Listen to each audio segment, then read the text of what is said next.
Lucas ele registra aqui no Evangelho, capítulo 7, versículo 18, uma dessas repetições bíblicas que acontecem constantemente. Esse termo dado pelo Senhor, que significa bem-aventurado. E Lucas 7,18 vai dizer assim, a história de João Batista. Diz: todas essas coisas foram referidas a João pelos seus discípulos. E João, chamando dois deles, enviou-os ao Senhor para perguntar: és tu aquele que estava por vir, ou havemos de esperar outro? Quando os homens chegaram junto dele, disseram: João Batista enviou-nos para te perguntar: és tu aquele que estava para vir, ou esperaremos outro? Naquela mesma hora, curou Jesus muitos de moléstias e de flagelos e de espíritos malignos, e deu vista a muitos cegos.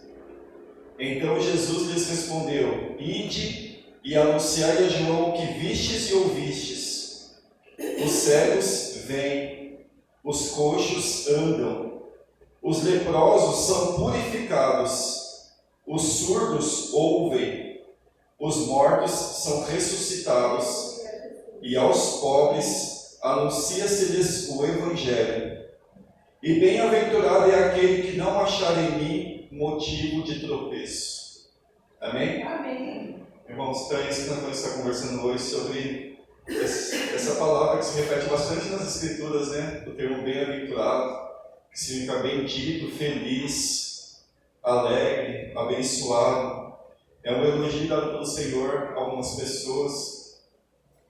E como eu gosto de temas assim que se repetem nas Escrituras, como no caso testemunho, algo que se repete bastante nas Escrituras, também está a questão da perseverança, bastante repetida nas Escrituras, o que torna essas palavras fundamentais para a igreja. Amém? Neste caso em específico, nós aqui estamos lendo, juntamente com a igreja, sobre este fato de João Batista.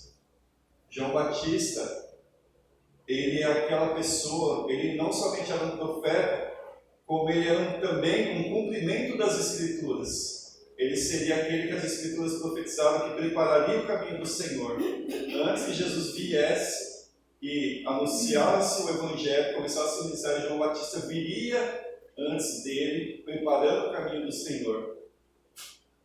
Mas João Batista, ele falava a verdade. E João Batista, ele fala contra o rei Herodes. Ele diz que o rei, por fato de ser rei, não estava longe do juízo de Deus, se ele continuasse naqueles atos que ele estava vivendo. E nisso o rei manda prender João. João é preso. Então aqui nós estamos vendo um cenário onde João está preso no cárcere. João está encarcerado. E Jesus, nessa época, estava levando o Evangelho, e esses fatos que estão aqui escritos estavam ocorrendo. Os cegos estavam enxergando, os leprosos estavam sendo purificados, os mudos estavam falando, e os surdos ouvindo, os mortos estavam sendo ressuscitados, e aos pobres estava sendo pregado o Evangelho. Quando João está encarcerado, ele chama dois discípulos dele, e diz para eles e perguntar a Jesus: és tu mesmo aquele que estava para vir, ou esperaremos em outro? Ou esperaremos um outro? Irmãos, sobre este fato que aconteceu com João, há uma discussão antiga na história, dos estudiosos bíblicos, sobre o que quer dizer isso. Por que João fez essa pergunta? Porque afinal João foi aquele que batizou Jesus no Rio Jordão. João foi aquele que provavelmente ouviu a voz do céu dizer: este é meu filho amado, em quem me comprazo.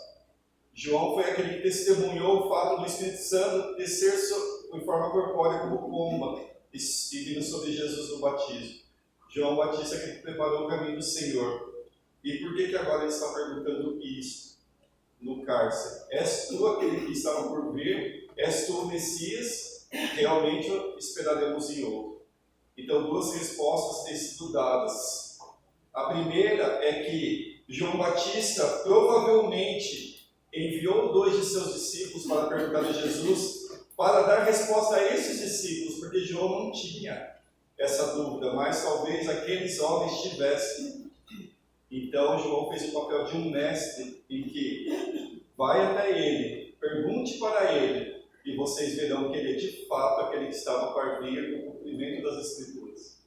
E o outro fato também é que pode ser que realmente o próprio João Batista tenha realmente tido essa dúvida, porque os judeus aguardavam um Messias vindo de uma forma em que viessem soldados e exércitos para realmente dar o reinado a Israel, e que Israel fosse agora a nação predominante, a nação que seria a nação principal do mundo. E naquele fato Jesus estava vindo como aquele que veio de Nazaré, não tinha onde reclinar sua cabeça. Jesus passava por momentos difíceis, Jesus passava por momentos de necessidades mesmo ali dos seus apóstolos e discípulos, andando e levando o Evangelho. Muitas vezes tinha uma contradição das pessoas contra ele, contra seus apóstolos, e era nesse cenário. Irmãos, mas o que eu acho maravilhoso do Evangelho, uma das coisas, uma das maravilhas do que eu considero do Evangelho é isso. O Evangelho é a verdade, é verdadeiro. Ele não esconde os fatos. O Senhor, para afirmar, para consolidar o Evangelho, não escondeu esse fato que se passou com João Batista. Porque nós temos que ver que nós, que cremos no Senhor, podemos passar por momentos assim também. Quantos de nós não teve algum dia alguma dúvida? Amém? Quem tem fé tem dúvida. Nós temos muitas palavras que foi dadas pelo Senhor, que foi através de uma pergunta. Quantos de nós não nos lembramos de Tomé? Senhor, não sabemos para onde vais, como saber o caminho? Disse-lhe Jesus, eu sou o caminho e a verdade, a vida, ninguém vem ao Pai senão por mim. Quantos de nós não conhecemos o sermão escatológico de Jesus, onde foi feito através de uma dúvida dos discípulos do Senhor? Senhor, será este que restaurará o reino? E o Senhor diz, não vos compete conhecer tempos ou épocas. E ali ele faz o sermão escatológico de Mateus 24. E nós temos aqui esse homem que, após ele enviar esses dois discípulos a Jesus, e eles terem ido realmente, seguiram a ordem de João e foram, naquela mesma hora que eles chegaram lá, Jesus estava fazendo o quê? Ao eles chegarem lá, quando os homens chegaram junto dele, disseram, João Batista enviou-nos a te perguntar, és tu aquele que estava para vir ou esperaremos outro? Naquela mesma hora, curou Jesus muitos de moléstias, curou Jesus muitos de flagelos, de espíritos malignos, e deu vista a muitos cegos. Então Jesus lhes respondeu, ide e anunciai a João o que vistes e ouvistes. Os cegos vêm, os coxos andam, os leprosos são purificados, os surdos ouvem, os mortos são ressuscitados, e aos pobres anuncia-se-lhes o Evangelho. E continuou Jesus dizendo, e bem-aventurado é aquele que não achar em mim motivo de tropeço. Essa é a bem-aventurança que nós conversaremos nessa manhã. Porque os fatos estavam ocorrendo. Israel, nessa época, como todas as nações, precisava de alguém próximo às pessoas, que visse o que as pessoas sentiam, porque ele poderia vir como aquele Messias que, com soldados, com um exército, tomasse posse do mundo, mas as pessoas, tinham pessoas entre todos sofrendo, de moléstia, de flagelo, cegos espiritualmente, cegos literalmente, pessoas mortas, literalmente, mas também espiritualmente, precisavam ser ressuscitadas. E o que estava acontecendo ali, sabe o que era? Por isso que eles foram anunciar a João, era um cumprimento das Escrituras. As Escrituras estavam se cumprindo, porque o Senhor, quando veio, ele veio para cumprir as Escrituras. E ali o que estava acontecendo? As escrituras estavam sendo cumpridas. Amém? Amém. Você não precisa abrir, mas eu vou abrir e vou ler para você onde que essas escrituras estavam sendo cumpridas. Um dos textos, Isaías 35. Olha só o que fala em Isaías 35.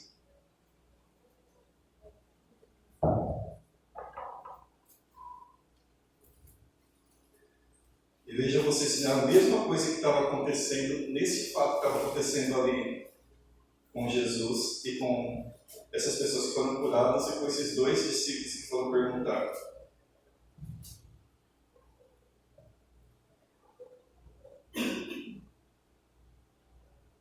Isaías 35, 5. É uma profecia sobre o Messias.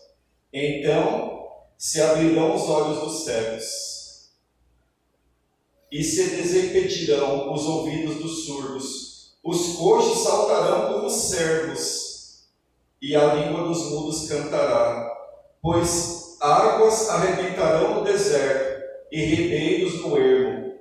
A areia embraseada se transformará em lagos, e a terra sedenta em mananciais de águas. Onde antigamente viviam chacais, crescerá erva com canas e junco.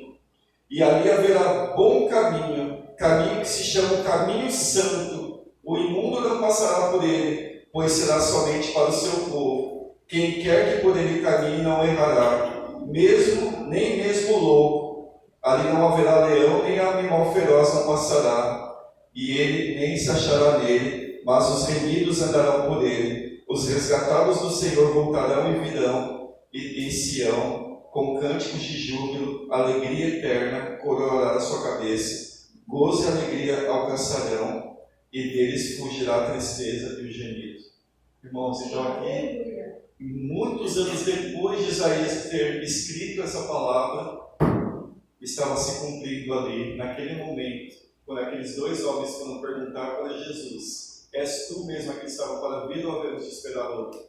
Quantos de nós não lembramos aquele texto também de Isaías, que diz que o Espírito do Senhor Deus está sobre mim e me enviou para curar os cegos, purificar os leprosos, anunciar o Evangelho? Isaías 61. Depois você pode estar lendo. O que estava acontecendo aqui é um cumprimento das Escrituras. O Messias, nosso Salvador, veio para cumprir as Escrituras dos profetas. E ele veio de fato. E aquele que estava de fato diante daqueles homens era de fato aqueles que eles deviam aguardar, aqueles que eles deveriam esperar nele, no seu nome, na sua obra. Hoje nós olhamos para trás e esperamos nessa obra, nesse nome, o nome que está acima de todo nome, o nome de Jesus de Nazaré, nosso Salvador. Amém. Glória a Deus. Irmãos, e nosso tema hoje é sobre a bem-aventurança. Diz: Jesus naquela hora curou muitos de cegueira, os leprosos eram purificados. Nós já tratamos uma vez aqui sobre a lepra, como ela era dura. Os cegos começavam a enxergar, coisa que até hoje a ciência não dá resposta, já foi dada a resposta naquela época.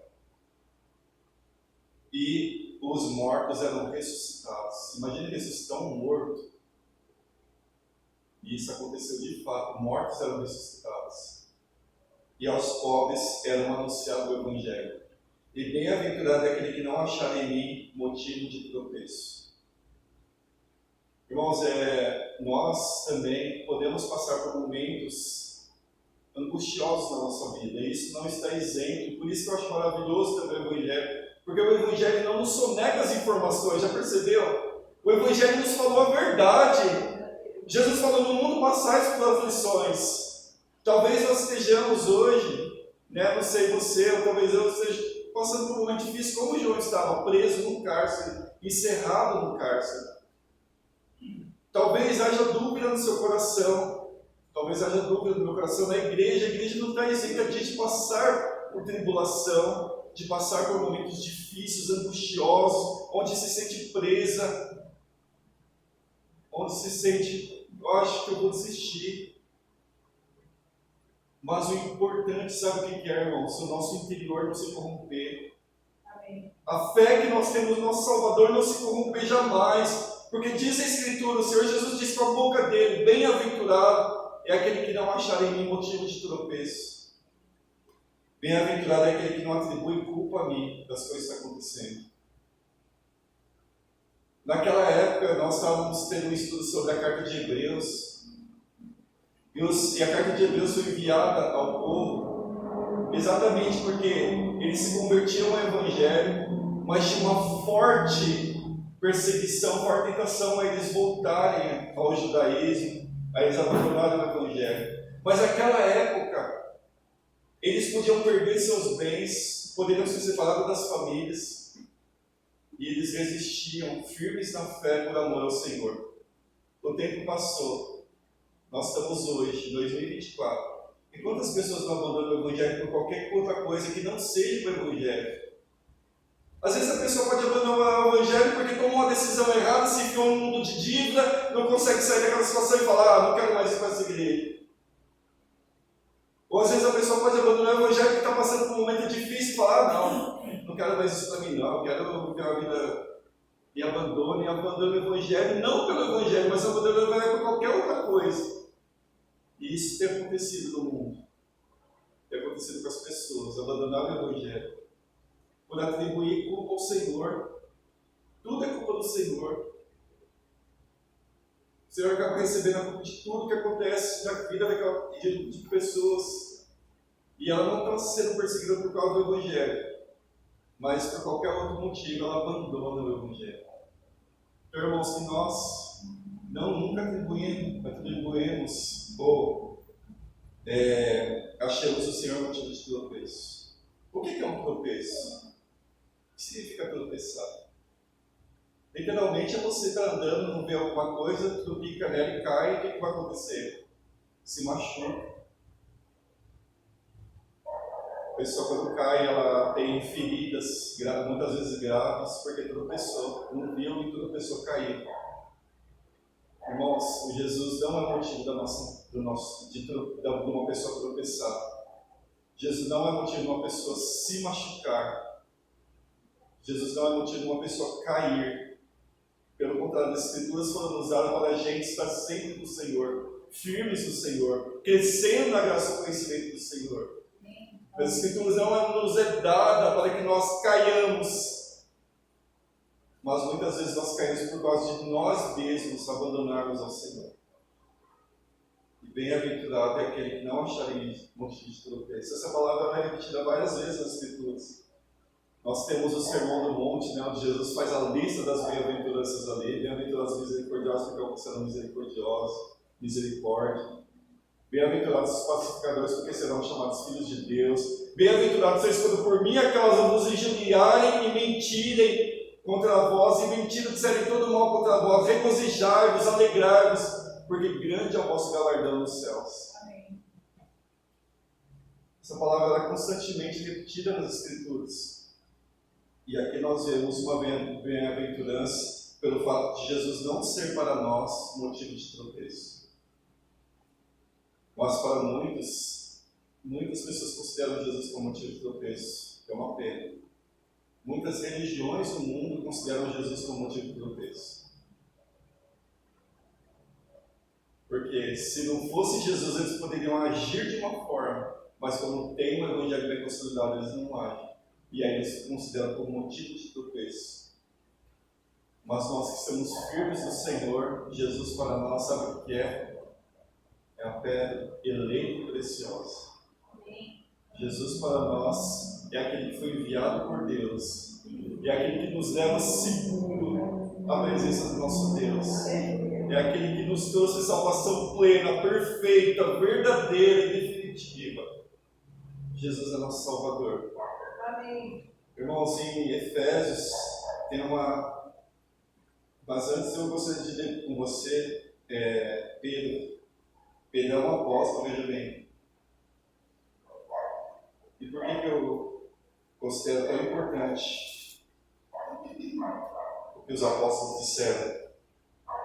Porque a fé que está no seu e no meu coração, ela foi erigida, ela foi erguida sobre um fundamento. Tem um fundamento a nossa fé. E qual o fundamento da nossa fé? Ela foi firmada sobre o fundamento dos apóstolos e profetas, de que Jesus Cristo é a pedra angular.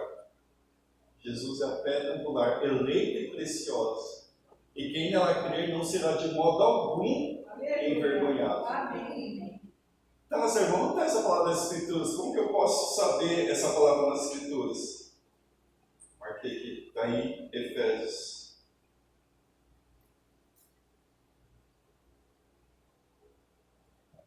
Que Jesus é a pedra eleita e preciosa, e quem nela crer não será de modo algum confundido. E como nossa fé está levantada, ela está construída sobre um fundamento, que é o fundamento dos apóstolos e profetas. Olha o que o apóstolo Pedro disse para a igreja, no capítulo 2.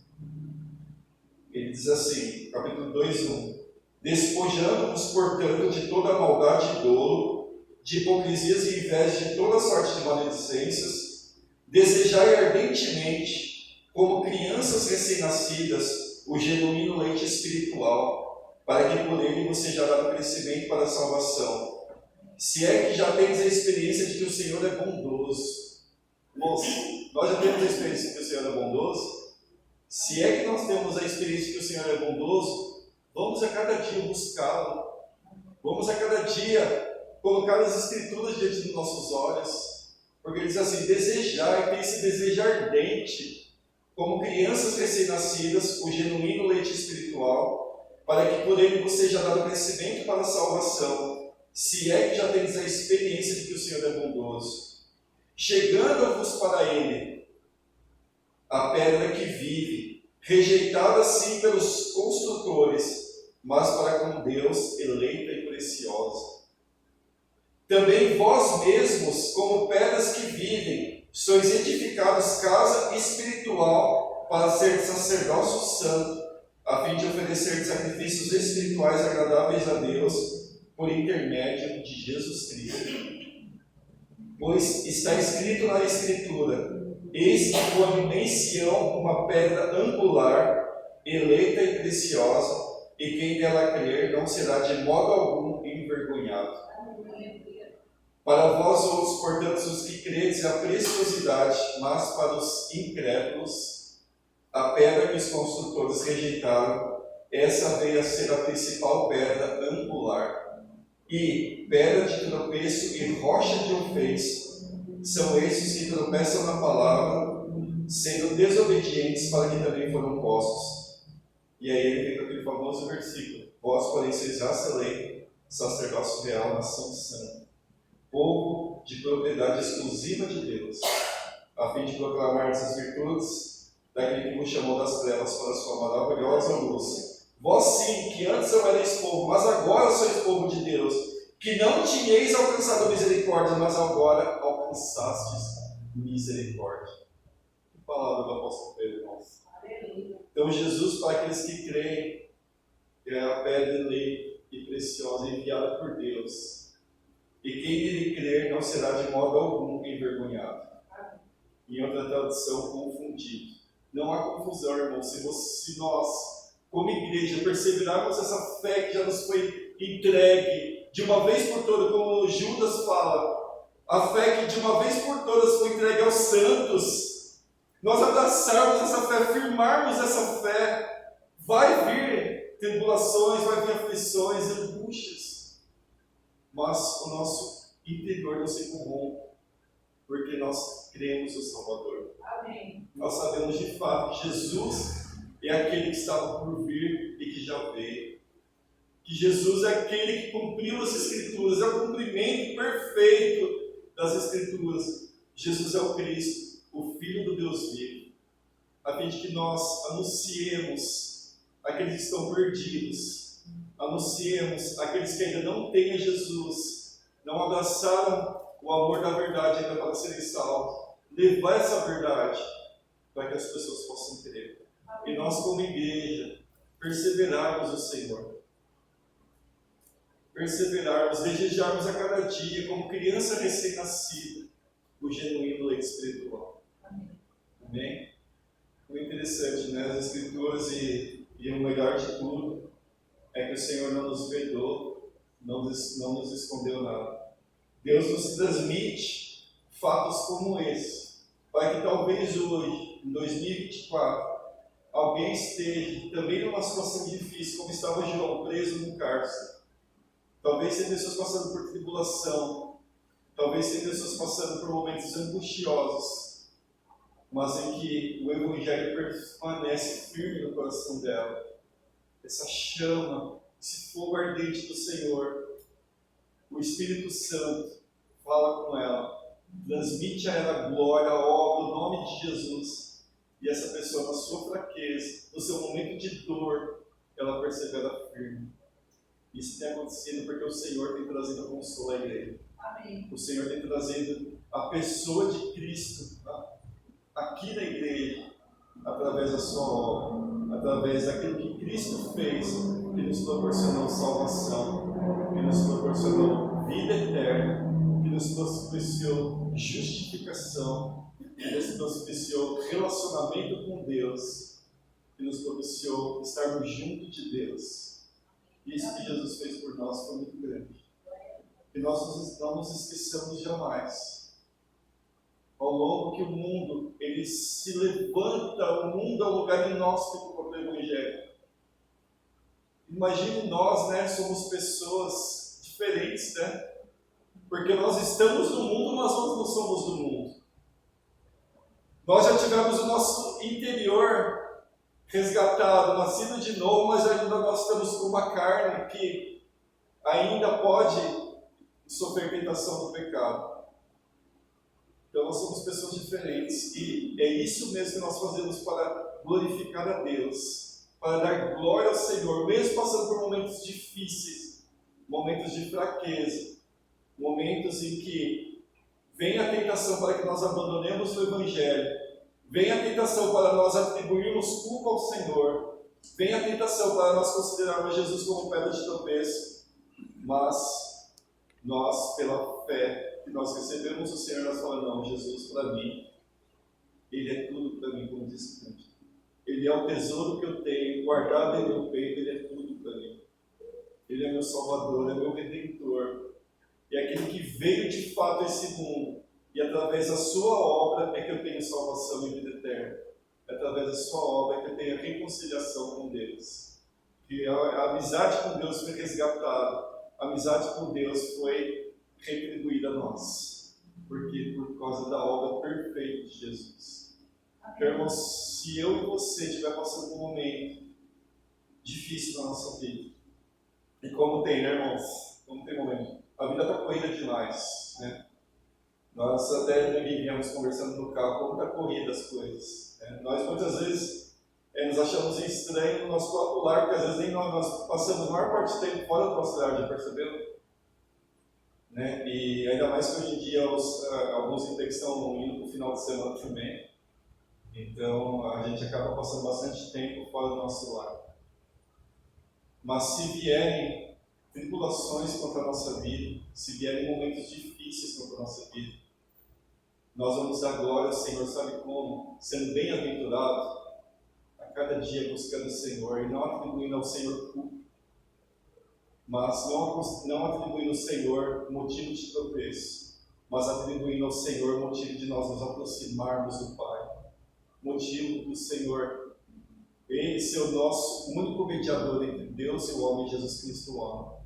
Dele ser realmente aquele que nos aproximou verdadeiramente, inteiramente de Deus, e que no seu nome nós esperamos por todos os dias da nossa vida. Aleluia. Amém? Amém. Nós esperamos nesse nome, porque nesse nome é salvação, Aleluia. nesse nome é vida eterna, nesse nome a aproximação de Deus, nesse nome a justificação, nesse nome a redenção, nesse nome a perdão de pecados, nesse nome a liberdade da culpa, nesse nome a libertação da escravidão. Esse é o nome que está acima de todo nome, para que o nome de Jesus se dobre todo joelho no céu e na terra, e toda língua confesse que Jesus é Senhor, para a glória de Deus Pai. Amém? Glória a Deus. Então, irmãos, que nós guardemos, né? E você note nas Escrituras que essa palavra bem-aventurado, ela é repetida várias vezes.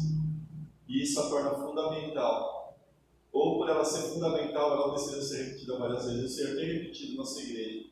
Bem-aventurados sois quando por minha causa os injuriarem, os perseguirem, mentirem e disserem todo mal contra vós. Bem-aventurado aquele que não acharem nenhum motivo de tropeço. Bem-aventurado os misericordiosos, porque alcançaram a misericórdia.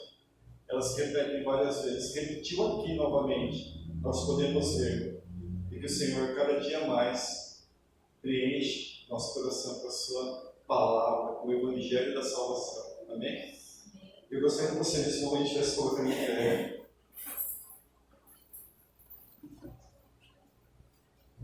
Que você, nesse momento, pudesse fazer uma oração de gratidão ao Senhor. Nós temos grandes motivos, grandes promessas dadas pelo Senhor, que nós podemos agradecer ao Senhor a cada dia. Amém? Amém. O Senhor tem feito grandes coisas por nós. Se não fosse o Senhor, nós estaríamos perdidos. Mas quando o Senhor enviou o teu Filho ao mundo, nós temos por meio dele o resgate. Nós temos por meio dele a salvação, que nós estávamos longe de Deus, separados de Deus. Mas o Senhor, no Senhor Jesus, do seu Filho, nos confiou o ministério da reconciliação. Reconciliar significa reatar a amizade. Deus reatou a amizade conosco através do seu Filho, por aquilo que Jesus fez. Como isso é maravilhoso, que nós estávamos inimigos de Deus, longe de Deus, mas no Senhor Jesus nós temos aproximação. No Senhor Jesus nós temos reatar da amizade, a reconciliação. Hoje nós somos amigos de Deus através do que Jesus fez. Essa promessa que foi prometida a Abraão. E Abraão era amigo de Deus, chegou até nós por meio de Jesus Cristo. Amém. Hoje nós somos amigos de Deus. Jesus diz: já não vos chamo servos, porque o servo não sabe o que faz o seu Senhor, mas tem nos chamado amigos. Amém. Porque tudo quanto eu ouvi de meu Pai nos tenho dado a conhecer. Tudo que Jesus ouviu do Pai, Ele nos deu a conhecer, não nos escondeu nada. Hoje por Ele nós temos o resgate, a salvação eterna. Quão grandiosa é a tua obra, Senhor Jesus. Como a tua obra chegou a todos os povos, línguas e nações. Como nas nações hoje, Senhor, pode confessar o teu nome, pode se alegrar naquilo que o Senhor fez. Oh Senhor, como nós hoje podemos, Senhor, cantarmos felizes, Senhor, e alegres por tudo que o Senhor fez, Senhor. Tem se levantado a tempestade, Senhor, tem se levantado, Senhor, várias coisas contra a igreja, mas o Senhor mantém-nos, Senhor, por aquilo que o Senhor fez, Senhor. Nós queremos agradecer a cada dia, Pai, por o Senhor ter enviado o teu Filho ao mundo, Senhor. E por meio dele nós temos a remissão, a saber o perdão dos pecados. Por meio deles nós temos a salvação, Pai. Então, como foi preciosa a obra de Jesus, Pai, como é hoje preciosa a obra de Jesus. A obra que teu Filho fez em teu nome, Pai. Obrigado por ter enviado Jesus ao mundo, Pai. Obrigado porque nele nós temos a salvação. Obrigado, Pai, pelo Senhor Jesus ter vindo de fato e ter cumprido as Escrituras, Pai. Como nós temos motivo de agradecer a cada dia, Senhor, por tudo que o Senhor fez por nós. Amém. Nos ajude a perseverar, Pai. Nos ajude a estar, Senhor, a cada dia, Pai, buscando o Senhor. Nos alegrando de tudo que o Senhor Jesus fez, Pai. Porque aí está a verdadeira alegria, Senhor. Obrigado por tudo, Senhor. Fica com a igreja. Fica hoje, Senhor, na Assembleia, Senhor, que ocorrerá lá na igreja de Terezinha. Fica conosco ao decorrer da semana. Fica conosco, Senhor, a cada dia. Em nome de Jesus, nós precisamos de Ti, Senhor. A cada dia, em nome de Jesus. Amém.